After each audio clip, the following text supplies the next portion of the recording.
The neon signs a torch. 7 spaceport flickered against the purple twilight sky as Jake Hawkins wiped grease from his hands. It had been another long day in his cramped repair shop, fixing broken coolant systems and patching hull breaches for miners who could barely afford his already low prices. He was tired, hungry, and ready to call it a night. Jake locked the front door of his workshop and walked around to the back alley to check his trash compactor one last time. That was when he heard it, a soft, desperate chirping sound, like a bird in distress, but somehow more musical and urgent. He turned toward the sound and froze. Huddled against the alley wall was a creature he had only seen in old databases and forbidden files. A dragon, but not the massive, terrifying beast from ancient records.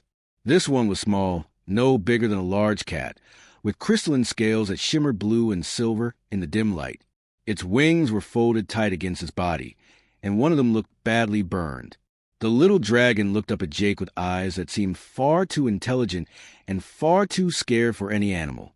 It chirped again, a pleading sound that made Jake's chest tighten.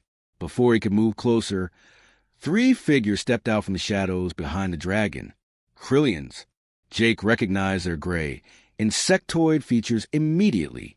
They were bounty hunters, and by the looks of their weapons, they were not here to negotiate. "Walk away, human," the lead Krillian hissed, his voice clicking and harsh. "This creature belongs to us." We tracked it across 3 systems. Jake looked at the plasma rifles pointed casually in his direction, then back at the small dragon. The creature was trembling now, pressing itself harder against the wall. Its eyes never left Jake, as if begging him for help. "That's a baby," Jake said quietly, his hands slowly rising to show he was unarmed. "You're hunting a kid." The second Krillian laughed, a sound like grinding metal. "It is a dragon, hatchling from the royal bloodline. Do you know what it is worth on the black market? 10 million credits. Maybe more. Now step aside before you get hurt." Jake's mind raced. He was just a mechanic. He had no weapons, no backup, no chance against 3 armed bounty hunters. The smart thing to do was walk away. Let them take the dragon. Survive. Mind his own business like he always did. But then the little dragon made that chirping sound again, and Jake saw the plasma burns on its wing. Someone had already hurt this creature. Someone had chased across star systems, terrified it, wounded it, and now these hunters wanted to sell it like cargo. Jake thought about all the times he had looked the other way, all the times he had stayed silent to stay safe. He thought about the kind of person that made him. He did not like that person very much. "No," Jake said simply. The lead Krillian's eyes narrowed. "What did you say?" "I said no." Jake took a step toward the dragon, placing himself between the hatchling and the hunters. "You want the kid, you go through me." The Krillians exchanged glances, clearly surprised by the human stupidity. The lead hunter shrugged. "Your funeral mechanic." The plasma bolt hit Jake square in the shoulder before he could even blink. White-hot pain exploded through his body, and he felt himself falling. But even as he went down, his hand slapped the emergency panel on his belt. The workshop's defensive shield hummed to life, creating a shimmering barrier between the alley and the street. The Krillians were trapped outside. The dragon was safe inside with Jake. Jake collapsed onto the cold pavement, his vision already starting to blur. He knew plasma wounds were fatal without immediate medical attention, and there was no help coming at this hour. He had maybe 5 minutes before he bled out internally. The little dragon scrambled over to him, chirping frantically. It pressed its small body against Jake's good side, and he felt warmth radiating from its scales.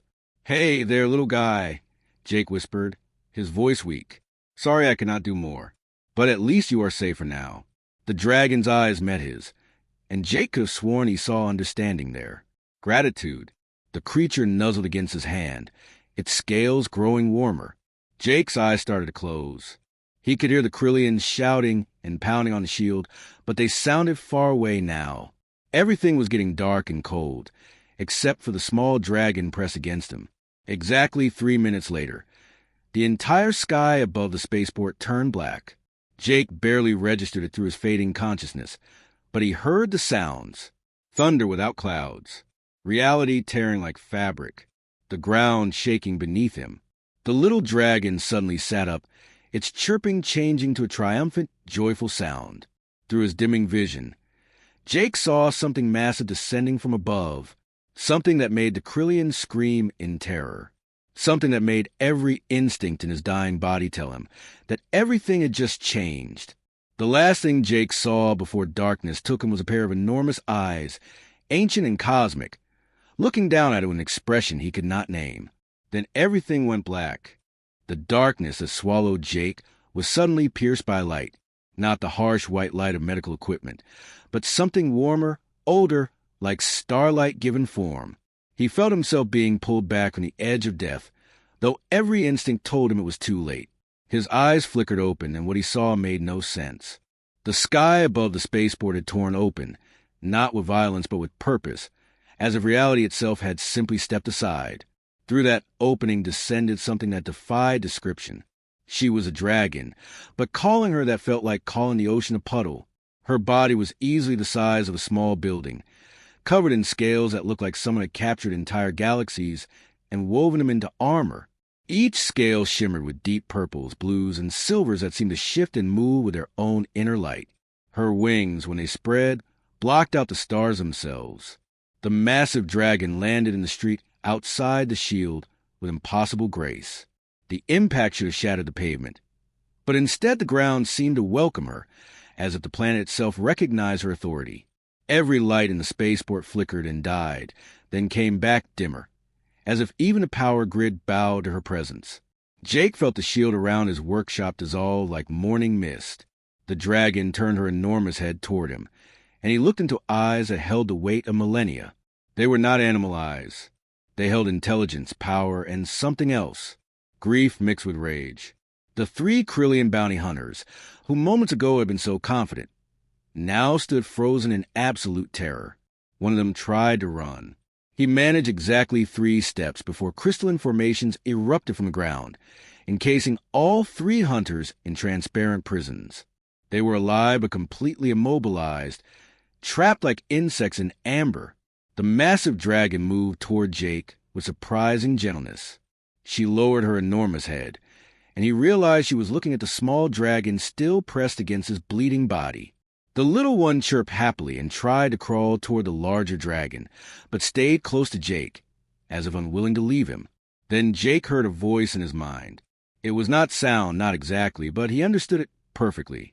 The voice was ancient, powerful, and female. It resonated through his entire being like a bell that had been ringing since the universe began. You are dying, human.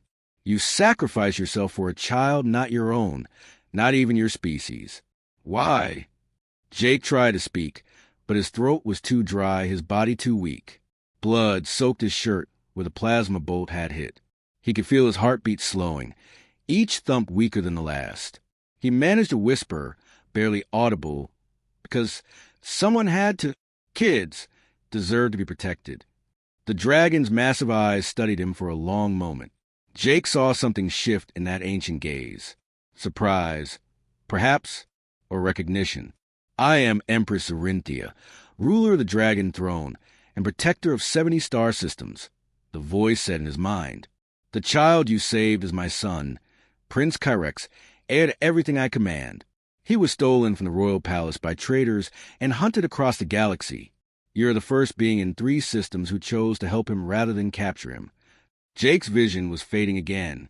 He tried to focus on the small dragon, who was making distressed sounds now. Seeming to understand Jake, was slipping away.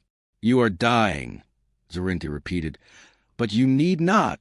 You showed courage that even dragons rarely possess. You gave everything for an innocent life. The Empress raised one massive claw. It was easily as large as Jake's entire body, yet when she placed it gently on his chest, it felt warm rather than crushing. Energy flooded through Jake like lightning made of pure starlight. It burned, but not painfully. It felt like every cell in his body was being rewritten, rebuilt, transformed. The plasma wound in his shoulder began to close. But more than that, Jake felt strength flowing into him. His bones grew denser, his muscles stronger, his senses sharper. The process lasted only seconds, but felt like hours. When it ended, Jake gasped and sat up, completely healed. The scar on his shoulder remained, but it glowed faintly with inner light, pulsing in rhythm with his heartbeat. Jake touched it in wonder, then looked up at the dragon Empress. Zorinthia's voice filled not just his mind now, but the entire spaceport. Every person in the colony heard her words. You saved the heir to the dragon throne. By ancient law, I owe you a life debt. More than that, you have shown the character of humanity at its finest. Name your reward, Jake Hawkins. Wealth beyond measure? Power? A world of your own? Ask and it shall be yours. Jake looked at the small dragon, who was now climbing happily onto his lap, chirping with joy that his human was alive. Then Jake looked back at the towering Empress and said something that clearly surprised her. Make sure your kid gets home safe. That's all I wanted. For the first time in perhaps 1,000 years, Empress Zorinthia laughed. The sound was like music and thunder combined. You refuse riches beyond measure for a child's safety? You are either the wisest human I have met or the most foolish. Very well, Jake Hawkins. My son will return home safely. The Empress leaned closer, her massive eye level with Jake's entire body. But understand this, human. The debt remains. You have saved a prince and shown honor that shames of my own kind. You have become very interesting to the Dragon Empire. Your life will never be simple again. Prince Kyrex chirped and nuzzled Jake's hand. Zorinthia watched this with an unreadable expression. It seems, she said softly, that my son has already claimed you as his protector. This changes everything. Jake woke up 3 days later in his own bed, which was strange because he distinctly remembered bleeding to death in an alley. He sat up quickly, his hand going to his shoulder where the plasma bolt had hit him. The wound was gone, replaced by a scar that glowed faintly with silvery blue light. He stumbled out of his bedroom and stopped dead in his tracks. His workshop was completely different. The cramped, dirty space with broken equipment and leaking pipes had been transformed into something that looked like it belonged in a high-tech research facility. New tools hung on the walls, tools he had never seen before, but somehow understood how to use. His old workbench had been replaced with something made of material that seemed to absorb light. On the bench sat a small communication device that began blinking as soon as he approached it. Jake picked it up cautiously and nearly dropped it when a holographic screen appeared in the air above it. Messages. Hundreds of them. Thousands. He scrolled through in shock. Messages from government officials, news agencies, corporations, and people he had never heard of from planets he had never visited. Some thanked him for saving the Dragon Prince. Some threatened him for interfering with their plans. Some offered him jobs, partnerships, and deals he could not begin to understand. His name was everywhere. The mechanic who saved a prince. Human hero of the Dragon Empire. Jake Hawkins, the bridge between species. A knock on his door made him jump. Jake grabbed a wrench from habit, then felt foolish holding it against whatever might be outside. He opened the door slowly. Standing there was a dragon, but not like little Kyrex or the massive Empress. This one was roughly the size of a large horse, with dark red scales and eyes like molten gold. The dragon wore what looked like armor across its chest and shoulders. Jake Hawkins, the dragon said, speaking aloud rather than telepathically. Its voice was deep and formal. I am Voxtar, second commander of the Imperial Guard. The Empress sent me to explain your situation. Jake stepped aside and let the dragon enter. Voxtar moved with military precision, his clawed feet clicking on the new floor. You are in danger, Voxtar said bluntly. The attack on Prince Kyrex was not random. There is a conspiracy within the Dragon Court. Someone wants to overthrow Empress Zorinthia and seize control of the Empire. They paid the Krillians to kidnap the prince and make it look like he died accidentally. Jake sat down heavily on a chair. So those bounty hunters were just doing a job? Exactly. And now you are a problem for conspirators. You saved the prince. You have been enhanced with dragon magic. The Empress owes you a life debt. You know too much and could influence her decisions. Voxtar's golden eyes fixed on Jake. They will try to kill you. As if to prove his point, the communication device began beeping urgently. Voxtar moved to the window and looked out. They are already here. 6 assassins, approaching from multiple angles. You need to leave now. Jake felt his heart racing, but something else stirred inside him too. Something new. He could sense the danger approaching, feel the hostile intent of the people outside. The dragon magic Zorinthia had given him was showing him things he should not be able to know. No, Jake said, surprising himself. This is my home. I am not running. The front door exploded inward. 3 figures in black combat armor rushed in, weapons raised. Jake moved without thinking. His body felt different, faster, and stronger. He grabbed his wrench and threw it with enhanced strength. It hit the first assassin's weapon, shattering it into pieces. Voxtar roared and unleashed a stream of fire that forced the attackers back. Jake dug behind his new workbench as plasma bolts burned through the air where he had been standing. His hands found a tool he had never seen before, but somehow he knew it was a weapon. Dragon technology. The fight was brief and brutal. Between Voxstar's combat experience and Jake's enhanced reflexes, the assassins did not stand a chance.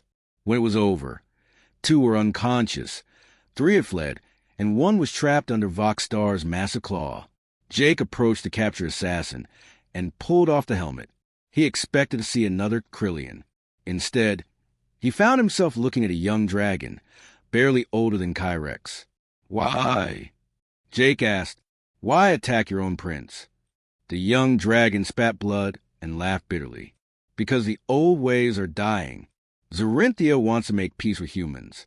She wants to share our power and technology with lesser beings.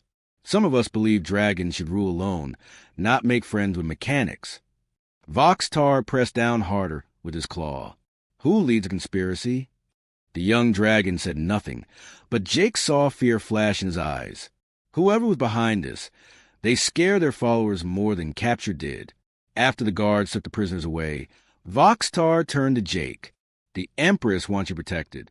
You can go into hiding on a secure facility where they cannot reach you. Jake looked around his rebuilt workshop, then at the communication device, still blinking with thousands of messages. He thought about little Kyrex and the way the prince had looked at him with such trust. He thought about the young dragon assassin and the hate in his voice when he talked about humans.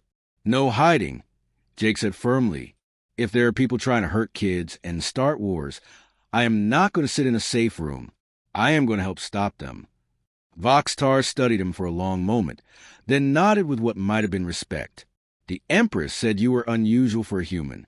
Very well, but you need training. Real training. Before Jake could respond, the communication device began beeping again, this time with a priority signal. Voxtar activated it, and the hologram that appeared made them both straighten. It was Empress Zorinthia herself. Her massive face filled the projection, and even to the hologram, her presence was overwhelming. Jake Hawkins, she said, her voice heavy with concern. My son refuses to eat. He refuses to rest. He will not stop crying until he sees you again. It seems that in saving his life, you have created a bond that neither of us expected. You must come to Pyraxis Prime. Now! The journey to Pyraxis Prime took 12 hours on a Dragon Imperial transport, but to Jake it felt like minutes. He spent the entire trip staring out the viewport at a planet that seemed impossible. Massive mountains floated in the sky, held aloft by some kind of ancient magic. Waterfalls flowed upward instead of down. The auroras were not just in the sky, but woven through the air itself, creating ribbons of color that danced between the floating islands. The transport landed on the largest floating mountain, where a crystal palace rose like a frozen wave. Jake had barely stepped off the ship when something small and fast slammed into his chest. Prince Kyrex had grown in just 3 days. He was now the size of a large dog, his scales brighter and stronger. The little dragon wrapped himself around Jake, chirping and purring with pure joy. I missed you too, buddy, Jake said, scratching behind the dragon's horns. Kyrex made a happy rumbling sound and refused to let go. Empress Zorinthia emerged from the palace, and even though Jake had seen her before, the sight still took his breath away. She looked at her son clinging to the human and sighed, though Jake thought he detected amusement in her ancient eyes. This is Shayla Sky, she explained as they walked into the palace. A soul bond between protector and protected. It has not happened between different species, in 10,000 years. You can feel his emotions now, and he can feel yours. In time, you may share abilities. Jake could feel it, a warm presence in the back of his mind that was definitely not his own thoughts. When Kyrex was happy, Jake felt lighter. When the little dragon was scared, Jake felt protective. It was strange but not unpleasant. The dragon court gathered in a massive throne room carved from a single piece of crystal. Dozens of dragons of all sizes and colors perched on ledges and platforms. Some looked at Jake with curiosity, others with barely hidden disgust. A large dragon with midnight black scales and silver horns stepped forward. His voice was cold and sharp. "This is Lord Zexcor," Voxtar whispered to Jake. "Be careful." "Empress," Zexcor said with false respect. "Surely you do not expect us to accept this human as equal to dragons." He was in the right place at the right time. Nothing more. We should not reward luck with honor. Other dragons murmured agreement. Jake felt Kyrex press closer against his leg, and through their bond he felt the prince's anger at the insult. But Jake had spent years dealing with people who looked down on him. He stepped forward calmly. "Lord Zexcor, I do not want to be equal to dragons. I just want to help keep kids safe. But while we are talking about luck, I noticed something interesting." He pulled out a data pad Voxtar had given him. 3 accidents in the palace in the last month. A guard rotation that mysteriously changed the night Kyrex was taken. Supply shipments that went to the wrong locations. I am just a mechanic, but I know sabotage when I see it. The throne room went silent. Jake pointed at the data. These were not accidents. Someone planned them. Someone is still planning them. The conspiracy is not over. Zexcor's eyes flashed dangerously.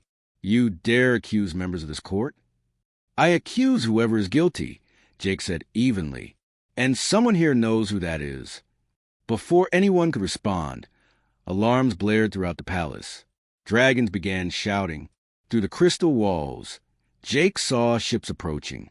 Kryllian vessels, but modified with technology that should not exist. Dragon technology. "They found us," Voxtar snarled. The conspirators told them where the palace is. The battle happened fast. The Kryllian ships fired weapons that cracked the crystal mountains. Dragons launched themselves into the air to fight back. The palace shook as explosions bloomed in the sky. Jake saw a Kryllian assassin materialize inside the throne room, teleported to the shields that should have been impenetrable. The assassin raised a weapon aimed directly at Kyrex.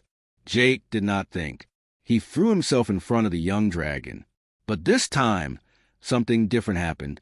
Kyrex roared, a sound far too powerful for his small body, and fire erupted from the little dragon. The flames surrounded Jake, but did not burn him. Instead, they became armor, a shield of living fire that connected them through their bond. The assassin's weapon fired, but the flames absorbed the blast.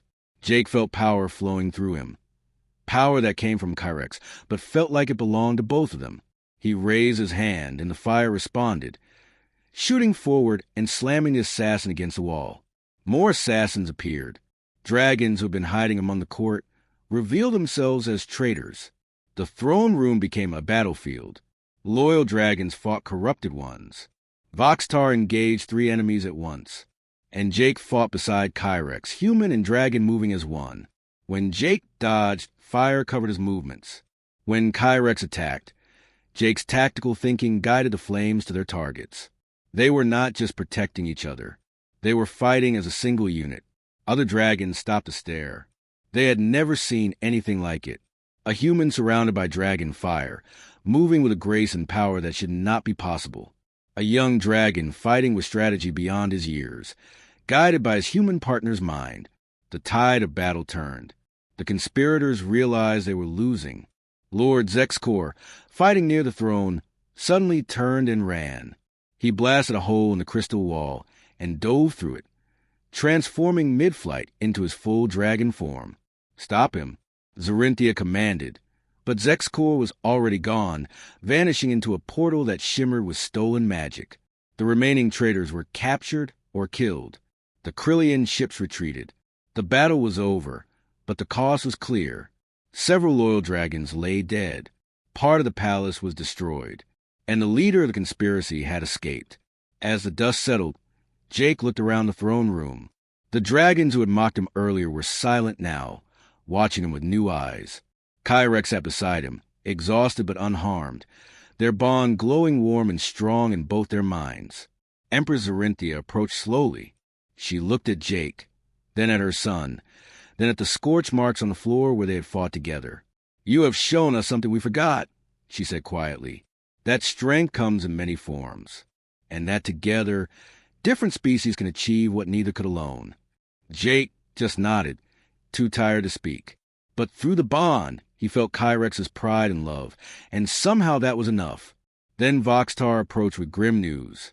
Zek's Corps escaped to the Krillian homeworld, and our spies report they have been using the stolen dragon eggs to create something terrible. War is coming, and it will be worse than anything the galaxy has seen in 1,000 years. The week after the battle, Jake stood in the Crystal Palace's war room surrounded by holographic displays showing star systems, fleet positions, and intelligence reports. None of it was good. The Krillian Dominion had used the stolen dragon eggs to create hybrid soldiers, creatures that combined human intelligence with dragon strength, but twisted and controlled through dark technology. Empress Zorinthia called an emergency session of the Dragon Council. For the first time in their history, human representatives were invited to attend. Military leaders, scientists, and diplomats from a dozen human worlds arrived on Pyraxis Prime, many of them staring in wonder at the floating mountains and the dragons that called this place home. The throne room was packed. Dragons perched on every available surface, while humans stood in designated areas on the floor. The tension was thick enough to cut. Thousands of years of mutual distrust and fear filled the space between the two species. Zorinthia rose from her throne, her massive form commanding instant silence. "We face an enemy that threatens both our peoples," she began, her voice carrying to every corner of the room.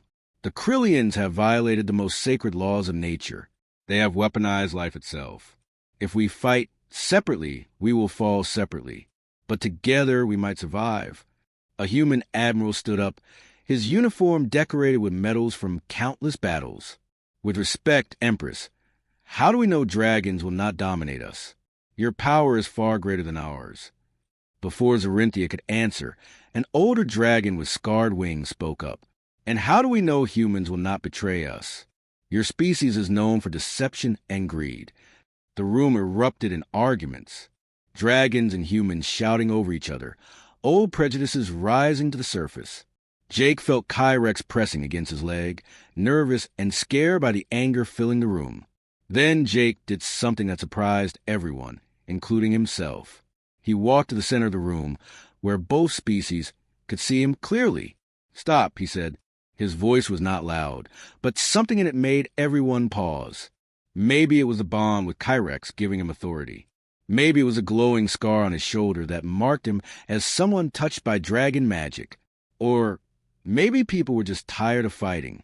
"I am just a mechanic," Jake continued. 3 weeks ago, I was fixing broken ships and trying to pay rent. I did not ask for any of this. But I saw a kid in trouble and I helped. That is all. And you know what I learned? Dragons bleed like we do.